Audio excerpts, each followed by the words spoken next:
It's really good dive, by the way. The Grok plus the Lilia. Lilia doesn't seem like a dive hero, but that mobility enables her to do so much. And yeah, I was expecting something to go to the XP lane here. I don't think the Fredrin and the Edith that we saw earlier was going to go to the XP, especially with the pick into the Grok. I think it's okay against the Bruno, no? I mean, there's not a lot of matchups that would favor you going against a Bruno, but I think the safest, one of the safest would be Brody, yeah. right? So, especially without any interference in that particular gold lane, I do believe that they do have a fighting chance in that sense. And with that being said, ladies and gentlemen, let's welcome you to game number 1 of the first match of the day, RRQ and Bigatron, as they fight for survival. In a meta full of a lot of impure rages nowadays, we're seeing a lethal ignition on the Lilia. A Lilia that, yes, does a lot of burst damage, but the impure rage, yeah, it has really risen in popularity. Even Moreno this time going for that impure rage, and Cerezo as well. I think for Cerezo, for Esmeralda, it's a bit more normal. RQ though, this is something that I want to see. Clay actually opted to go for the XP lane to help clear first.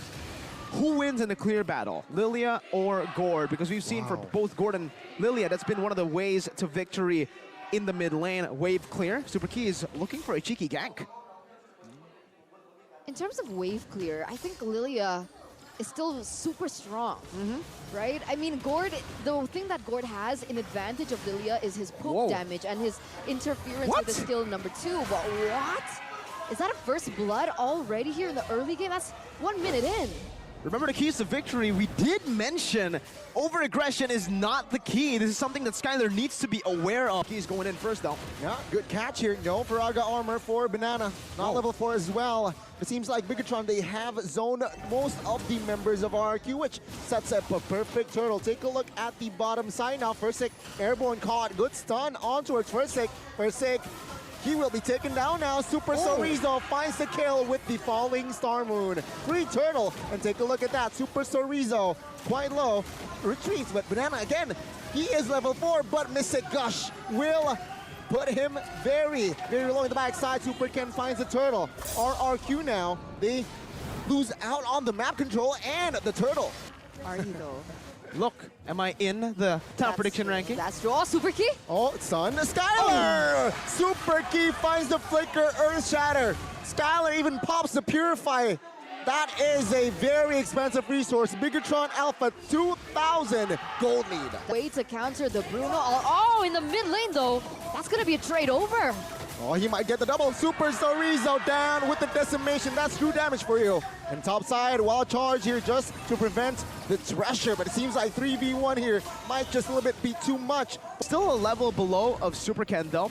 Now finally gets back, and this is where RQ can look for plays. Now, wild charge onto Super Key. He is a little bit offside and punished. Second neutral objective here. Who will it be given to? It's going to be Fursic. Mystic Gush to the backside will deal damage, but it seems like RRQ, they're still out. But it seems like he is still fine. Top side though, Naomi, a quarter HP left.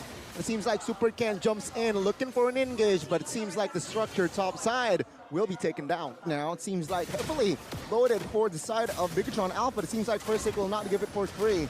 5,000 HP on the turtle. Super Ken zoning. Mystic Gush pops. Black Shoes as well. Last Insanity will help Fursic. Gets the low turtle. Super Ken now backs away, but it seems like Naomi will fall. Not just yet.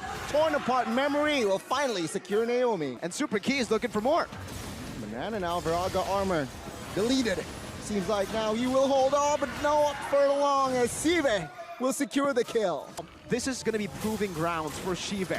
He already has a 3-0-1 stat, has a lot of turrets in his hands, and a gold lead, even with a nature. So almost nothing should be able to threaten him now. He's bought a lot of time, and now this is going to be another Lord, the first Lord contest between RQ and a Bigatron Alpha. Super Ken and Fursic are on the same level, but I think Fursic should be able to get that level 12, and in that particular case, Super Ken quite at a disadvantage in this fight. Seal play.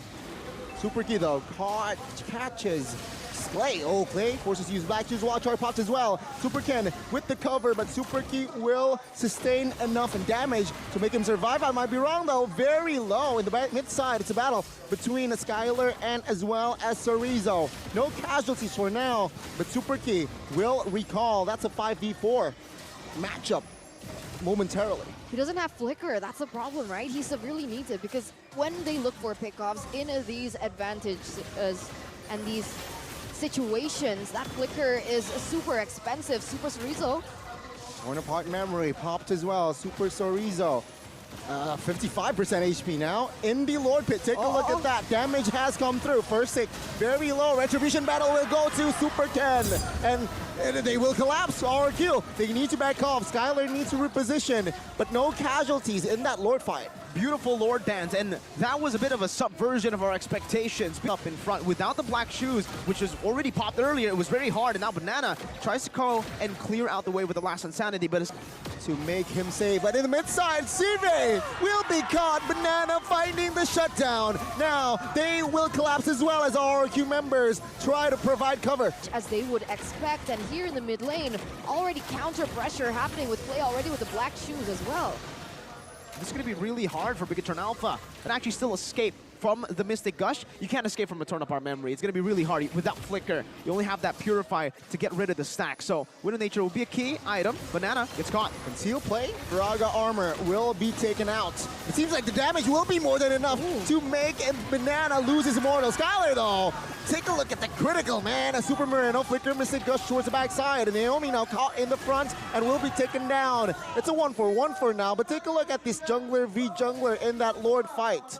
Yeah, that's a 14 level 14. Super Ken was behind, but he was still able to get the advantage. But in this particular sense, without both of these, well, roamers, what are we looking at here? Falling Star Moon on towards the back. Skylar caught. Last Insanity will force Sive. Pop the flicker. Retribution battle will go to the hands of the Kings of Kings and RRQ. They will not force another fight as they know objective is K. Super Ken though will be isolated and caught. The Lord is marching in the top side. RRQ has a 3,500, 4,000 gold lead here in the 14th minute as they completely turn it around. Bigatron Alpha forced on the defense. He does not care. My lord. And that's where Skylar took the risk, right? That the itemization earlier, we were mentioning it, he's not going to go for the Wind of Nature because he went for the Halberd. And at this point, he's going to get a very late Wind of Nature, but it doesn't even matter. Take a look at this Lord, already controlled by RRQ. Bigatron looking for an engage, looking for an angle, but it seems like now RRQ has got it all covered. Super Ken needs to be careful. Mystic Gosh popped prematurely. Last Insanity though will zone 2 members away. Super Key gets taken down as well. Take a look at the backside. Sorizo insta deleted. Bigatron now will force a fight, but it seems like Super Ken will be another casualty, and first it claims the Lord, no problem. Everything falls in favor of the Kings of Kings here in the 17th, 18th minute of the game. Not losing a single member in that trade. It's an all-out win. No inhibitor turrets should be left standing at the end, and they perhaps even might find the victory here in game number 1. They should be able to here if they play it just patiently. They shouldn't get too aggressive. 2 waves rashing in the backside, and first take a look at the damage. Focuses him down on the turret, and RRQ finds game 1.